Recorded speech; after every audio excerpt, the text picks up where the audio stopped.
ইতিমধ্যে জানেন, নারী অধিকার ও নারী মর্যাদা রক্ষার্থে রাজ্যব্যাপী অঙ্গীকার যাত্রার কর্মসূচি নেওয়া হয়েছে। এই মুহূর্তে আমরা পেয়েছি অঙ্গীকার যাত্রার দার্জিলিং জেলার রিসেপশন সমিতির সম্পাদক ডক্টর শ্রী সঙ্গীতা জানাবেন। আমাদের প্রথম কোশ্চেনের আমরা আনসার জানতে চাই বা উত্তর জানতে চাই। এই অঙ্গীকার যাত্রার উদ্দেশ্য আপনারা জানেন, দিনের পর দিন যেভাবে মেয়েদের উপরে যে নির্যাতনা করে চলেছে, মানে কোনো মেয়ে 80 বছর মেয়ে বলো কি 8 মাসের বাচ্চা বলো, কোনো মেয়ে এই সমাজে এখানে সেফ না।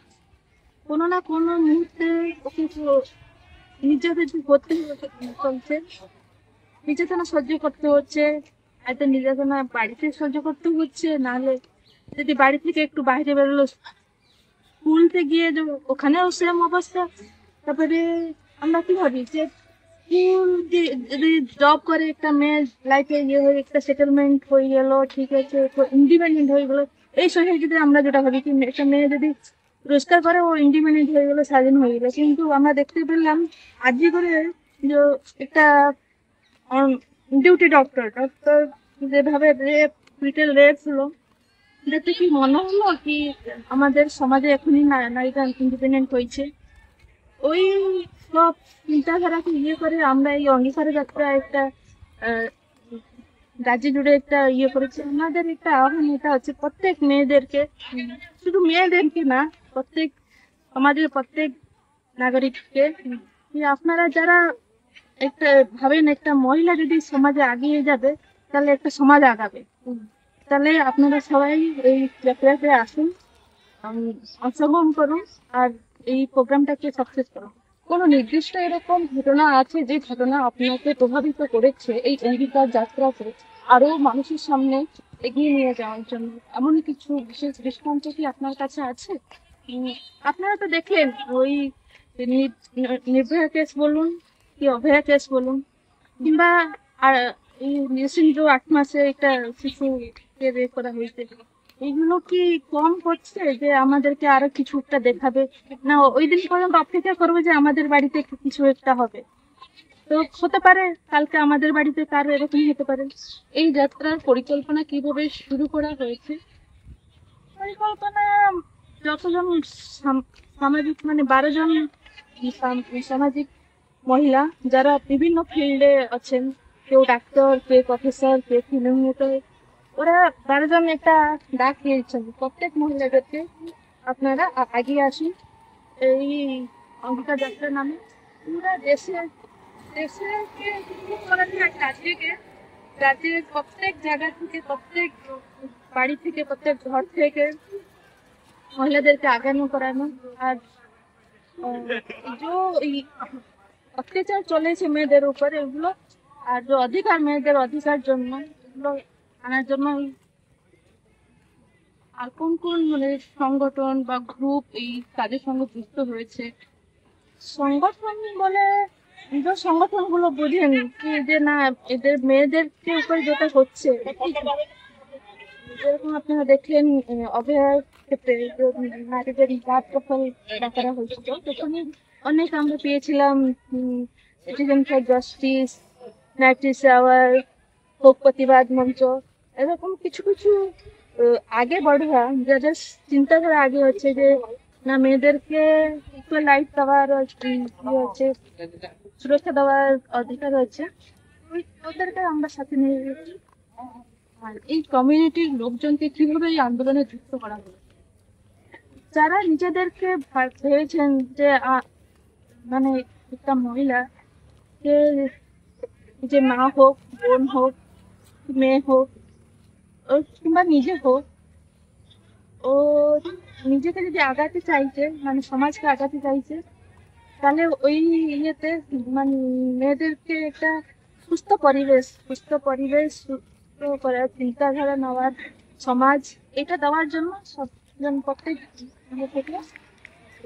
আর আপনার কি মনে হয় যে কোন শ্রেণীর মানুষ বা এই আন্দোলনে বেশি আসলে আন্দোলন, এই অঙ্গীকার যাত্রা আরো ভালো হবে? আর কোন শ্রেণী বলার এরকম কোনো ইয়ে নেই, মানে যাদের ভাবনা ইয়ে হচ্ছে যে না, এইটাকে কম করতে হবে, কেন আপনারা দেখেছেন, যখনই একটা সমাজ ছিল তখনই মেয়েদেরকে শিক্ষা পাওয়ার অধিকার ছিল। তখনই কিছুজন ইয়ে, যেরকম শরৎচন্দ্র কিছুজন এরকম কাজ করেছিলেন, বিদ্যাসাগর মহিলাদের পড়া নিয়ে, রামমোহন রায় এরকম বললেন। ওরা একটা উদ্যোগ নিয়েছিল চেঞ্জ করার। আর এখানে আমরা ভাবছি এইটাকে যে ভাবছে যে মেয়েদেরকে শিক্ষা, সংস্কৃতি, একটা সুস্থ সমাজ দিতে, ওরা যে এদের ভাবনা আছে এটা।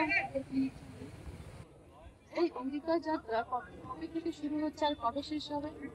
আমাদের তো প্রোগ্রামটা স্টার্ট হয়ে গেছে, মানে ওটা হচ্ছে প্রচার প্রোগ্রামটা এখন স্টার্ট হয়ে গেছে। মেন প্রোগ্রামটা 6 ডিসেম্বরে স্টার্ট হবে।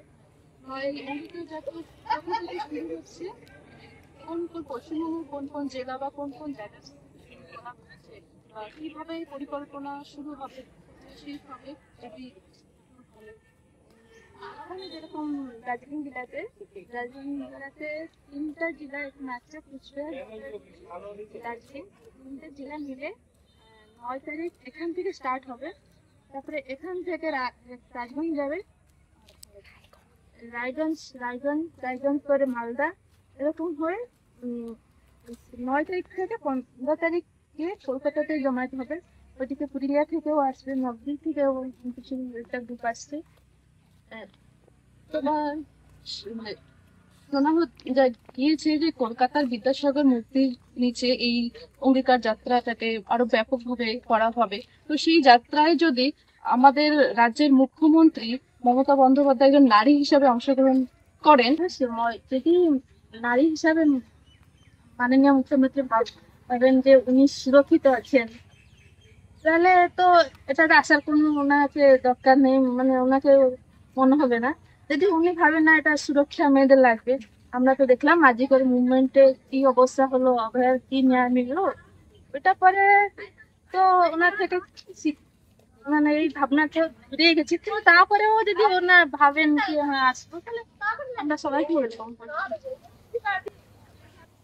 এই অঙ্গীকার যাত্রায় সাধারণ মানুষের ইনভলভমেন্ট কিরকম ভাবে আপনারা প্রয়োজন মনে করছেন, বা আরো এই অঙ্গীকার যাত্রা যে মানে যে চিন্তা সম্পন্ন মানুষগুলো আছে তারা সাধারণ মানুষের মধ্যে এই অঙ্গীকার যাত্রার প্রভাব ওরা কিভাবে নিয়ে যাচ্ছে, বা তাদের পরিকল্পনা কি, যদি একটু বলা হয়। তারা মানুষের এখানে ইনভলভমেন্ট খুবই দারুণ। আমরা তো যখনই ডাক দিয়েছিলাম তখনই তো মানে ভাড়া ছিল নাকি এরকম একটা ভালো রেসপন্স পাওয়া যায়। এখানে আমরা যেরকম কালিম্পং এর একটা জায়গা আমরা একজনকে পেয়েছি, উনি সাহিত্যকার, জার্নালিজম করেন, উনি আমাদের কমিটিতেও আছেন, মনোজ বাগটিয়া নাম। উম, উনি তো একবার শুনে বলেছিলেন, ও কালিম্পং থেকে এখানে চলে এসেছেন, না এটা করা দরকার। আর প্রত্যেক যাদের কাছে আমরা যাচ্ছি খুব ভালো রেসপন্স পাচ্ছি। কেউ বলছে আমরা পুরা থ্রো আউট প্রোগ্রামটাতে না থাকতে পারি, কিন্তু আমরা থাকবো, কিছুটা সময় তো দিব। মানে যাদের ইনভলভমেন্ট, ডাক্তার বলুন কি জজ বলুন কি মাস্টার প্রফেসর বলুন, ওরা তো থাকছে, ওনারা খুবই সাপোর্ট করছেন। আর কি কি প্ল্যান হতে পারে এই সাধারণ মানুষকে ইনভলভমেন্ট করতে গেলে, কি করা উচিত যাতে ওরা মানে এগিয়ে আসে এই অঙ্গীকার যাত্রায়? এটা তো আমাদের মনে হচ্ছে এখন যেটা সাধারণ মানুষের প্রোগ্রাম, ওনারা যেভাবে এখন প্রোগ্রামটাকে নিয়ে করবেন, আমরা প্রত্যেক কাজী মন ভাবনা চিন্তা ভাবনা প্রোগ্রেসিভ লোকেদেরকে আমরা স্বাগত করি। ওরা যেরকম করবেন, মানে পরবর্তী কাজে